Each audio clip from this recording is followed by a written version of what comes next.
The Odyssey by Homer. Book 6. The meeting between Nausicaa and Ulysses. So here Ulysses slept, overcome by sleep and toil, but Minerva went off to the country and city of the Phaeacians, a people who used to live in the fair town of Hypereia, near the lawless Cyclopes. Now the Cyclopes were stronger than they, and plundered them, so their king Nausithous moved them thence and settled them in Scheria, far from all other people. He surrounded the city with a wall, built houses and temples, and divided the lands among his people. But he was dead and gone to the house of Hades, and King Alcinous, whose counsels were inspired of heaven, was now reigning. To his house, then, did Minerva hie in furtherance of the return of Ulysses. She went straight to the beautifully decorated bedroom in which there slept a girl who was as lovely as a goddess, Nausicaa, daughter to King Alcinous. 2 maidservants were sleeping near her, both very pretty, one on either side of the doorway, which was closed with well-made folding doors. Minerva took the form of the famous sea captain Dymas's daughter, who was a bosom friend of Nausicaa and just her own age. Then, coming up to the girl's bedside like a breath of wind, she hovered over her head and said, "Nausicaa, what can your mother have been about, to have such a lazy daughter? Here are your clothes all lying in disorder, yet you are going to be married almost immediately, and should not only be well dressed yourself, but should find good clothes for those who attend you.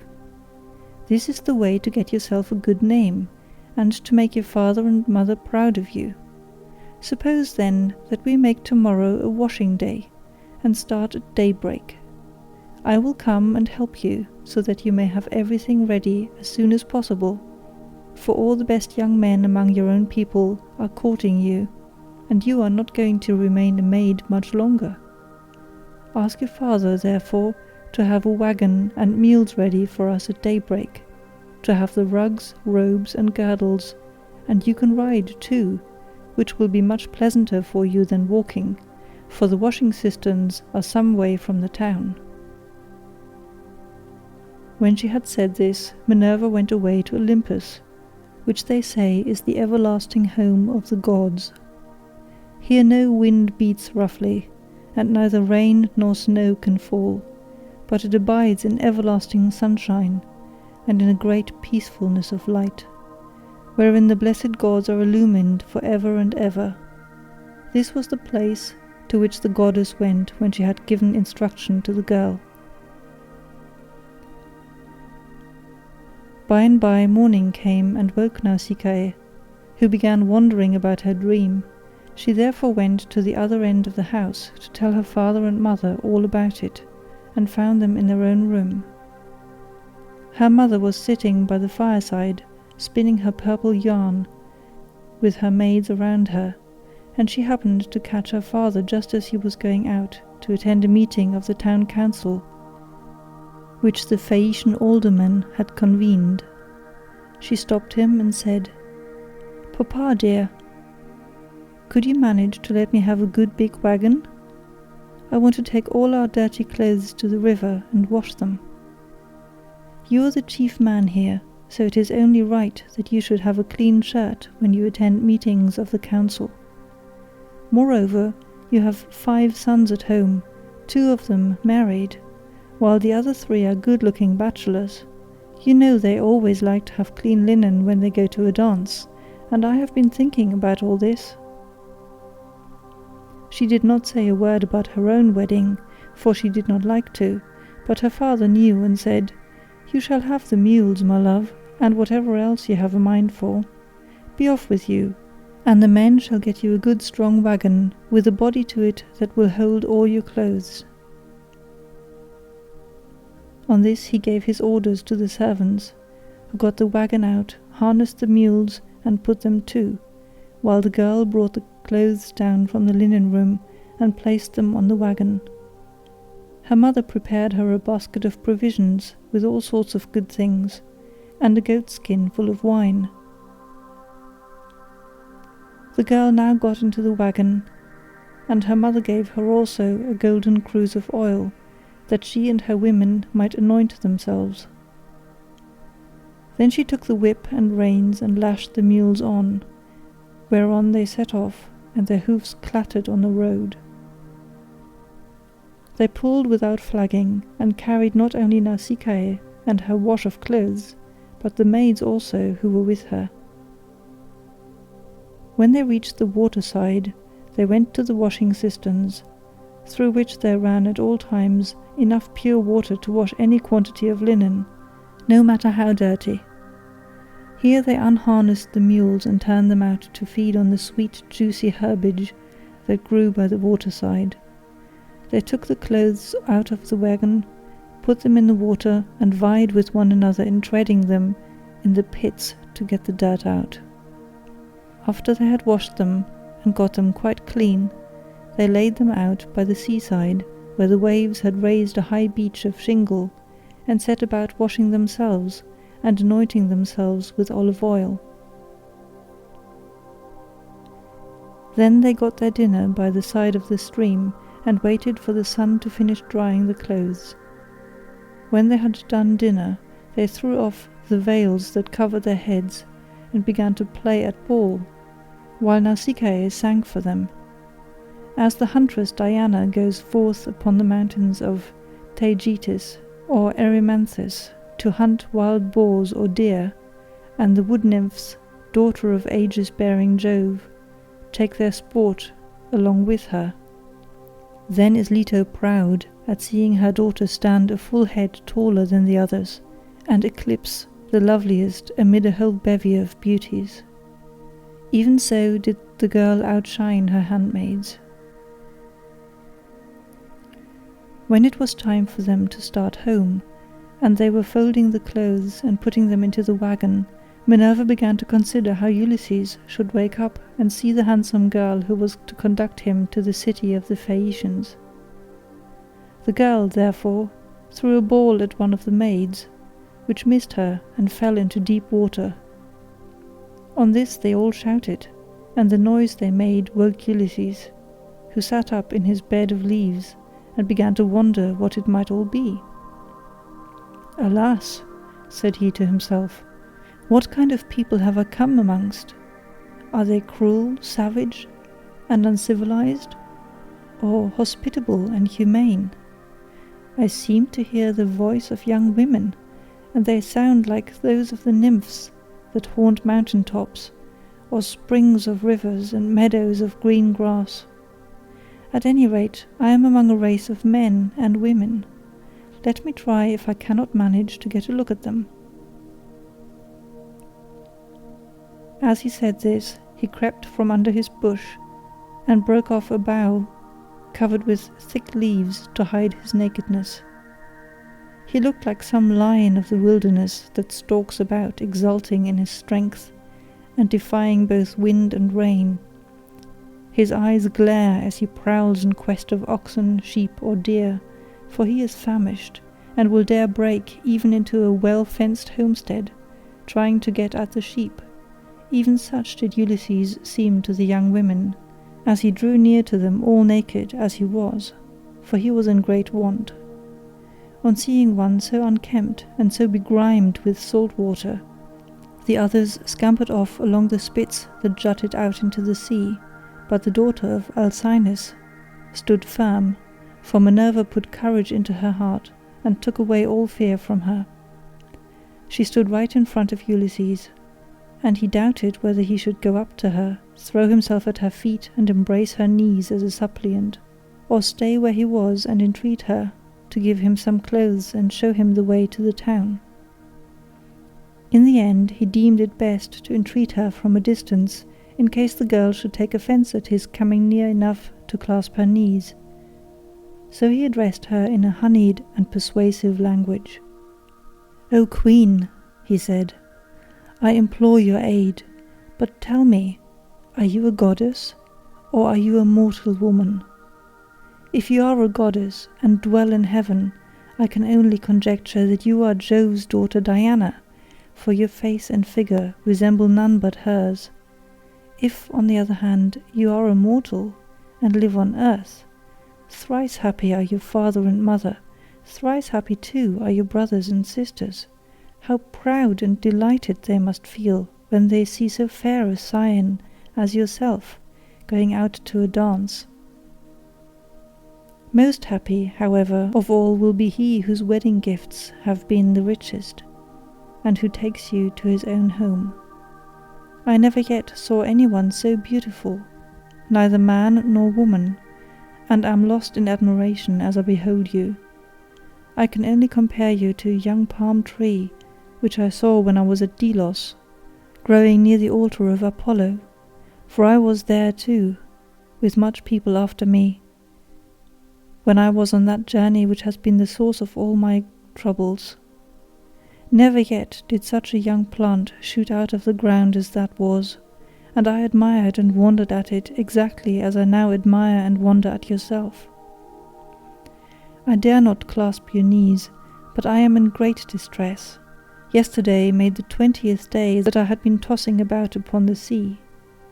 The winds and waves have taken me all the way from the Aegean island, and now fate has flung me upon this coast, that I may endure still further suffering, for I do not think that I have yet come to the end of it, but rather that heaven has still much evil in store for me. And now, O Queen, have pity upon me, for you are the first person I have met, and I know no one else in this country.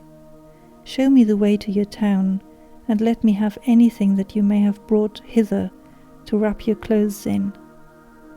May heaven grant you in all things your heart's desire, husband, house, and a happy, peaceful home, for there is nothing better in this world than that man and wife should be of one mind in a house. It discomfits their enemies, makes the hearts of their friends glad, and they themselves know more about it than anyone. To this Nausicaa answered, Stranger, you appear to be a sensible, well-disposed person. There is no accounting for luck. Jove gives prosperity to rich and poor just as he chooses. So you must take what he has seen fit to send you, and make the best of it. Now, however, you have come to this our country, you shall not want for clothes, nor for anything else that a foreigner in distress may reasonably look for. I will show you the way to the town, and will tell you the name of our people. We are called Phaeacians, and I am daughter to Alcinous, in whom the whole power of the state is vested. Then she called her maids and said, Stay where you are, you girls. Can you not see a man without running away from him? Do you take him for a robber or a murderer? Neither he nor anyone else can come here to do us Phaeacians any harm, for we are dear to the gods, and live apart on a land's end that juts into the sounding sea, and have nothing to do with any other people. This is only some poor man who has lost his way, and we must be kind to him, for strangers and foreigners in distress are under Jove's protection, and will take what they can get, and be thankful. So, girls, give the poor fellow something to eat and drink, and wash him in the stream at some place that is sheltered from the wind. On this the maids left off running away, and began calling one another back. They made Ulysses sit down in the shelter, as Nausicaa had told them, and brought him a shirt and cloak. They also brought him the little golden cruse of oil, and told him to go and wash in the stream. But Ulysses said, Young women, please to stand a little on one side, that I may wash the brine from my shoulders and anoint myself with oil, for it is long enough since my skin has had a drop of oil upon it. I cannot wash as long as you all keep standing here. I am ashamed to strip before a number of good-looking young women. Then they stood on one side, and went to tell the girl, while Ulysses washed himself in the stream, and scrubbed the brine from his back and from his broad shoulders.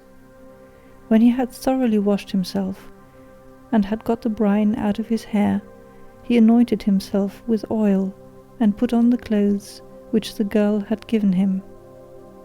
And Minerva made him look taller and stronger than before. She also made the hair grow thick on the top of his head, and flow down in curls like hyacinth blossoms.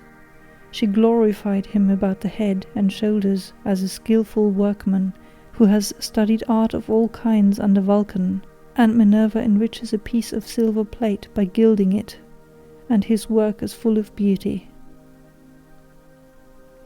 Then he went and sat down a little way off upon the beach, looking quite young and handsome, and the girl gazed on him with admiration. Then she said to her maids, "Hush, my dears, for I want to say something. I believe the gods who live in heaven have sent this man to the Phaeacians. When I first saw him, I thought him plain, but now his appearance is like that of the gods who dwell in heaven. I should like my future husband to be just such another as he is, if he would only stay here and not want to go away. However, give him something to eat and drink."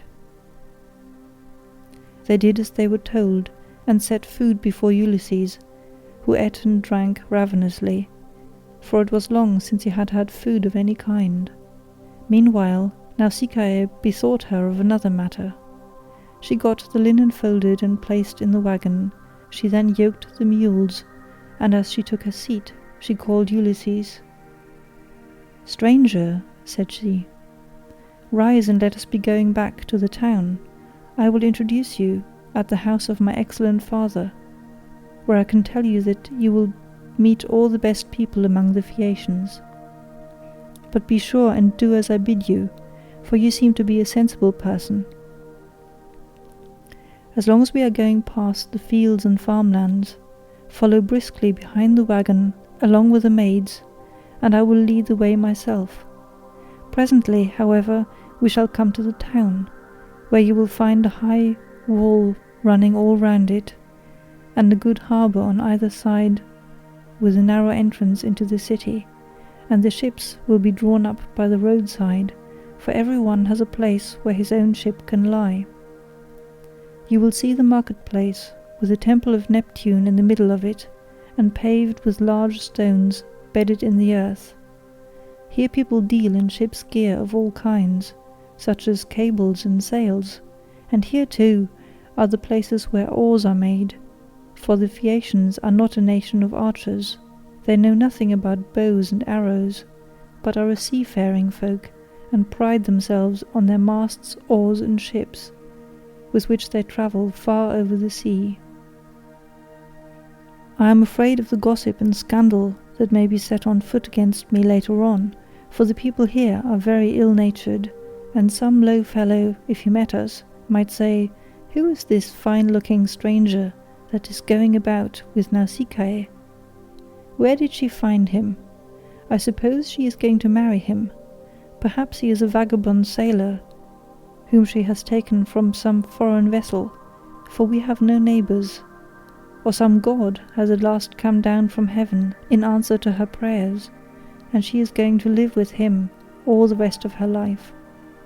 It would be a good thing if she would take herself off and find a husband somewhere else, for she will not look at one of the many excellent young Phaeacians who are in love with her.'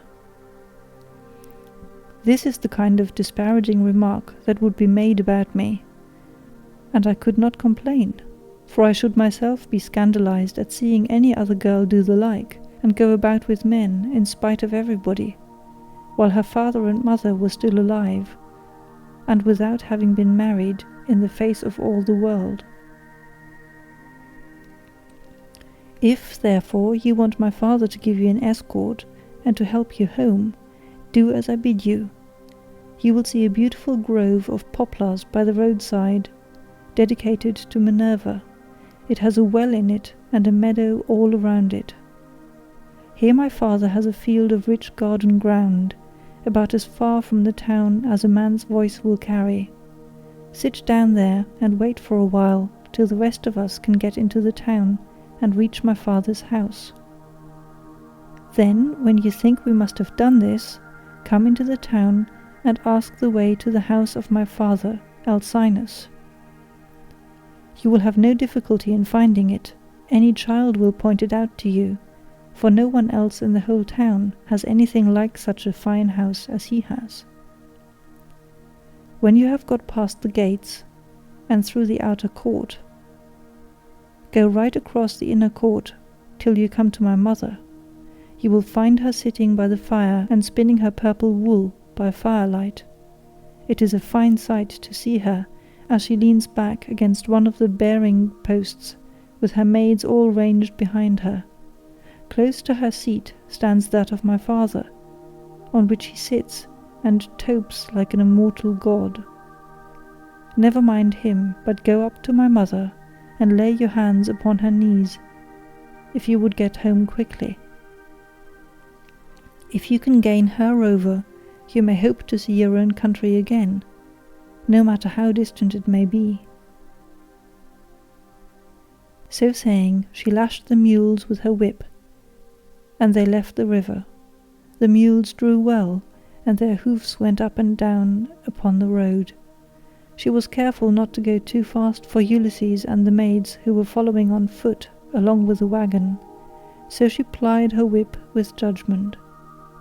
As the sun was going down, they came to the sacred grove of Minerva, and there Ulysses sat down and prayed to the mighty daughter of Jove. "Hear me," he cried, "daughter of aegis-bearing Jove, unweariable. Hear me now, for you gave no heed to my prayers when Neptune was wrecking me. Now therefore have pity upon me, and grant that I may find friends, and be hospitably received by the Phaeacians."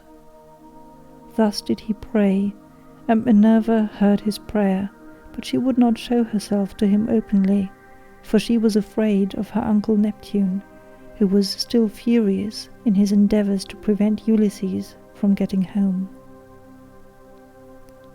End of Book 6. Recorded by Gesine in January 2007.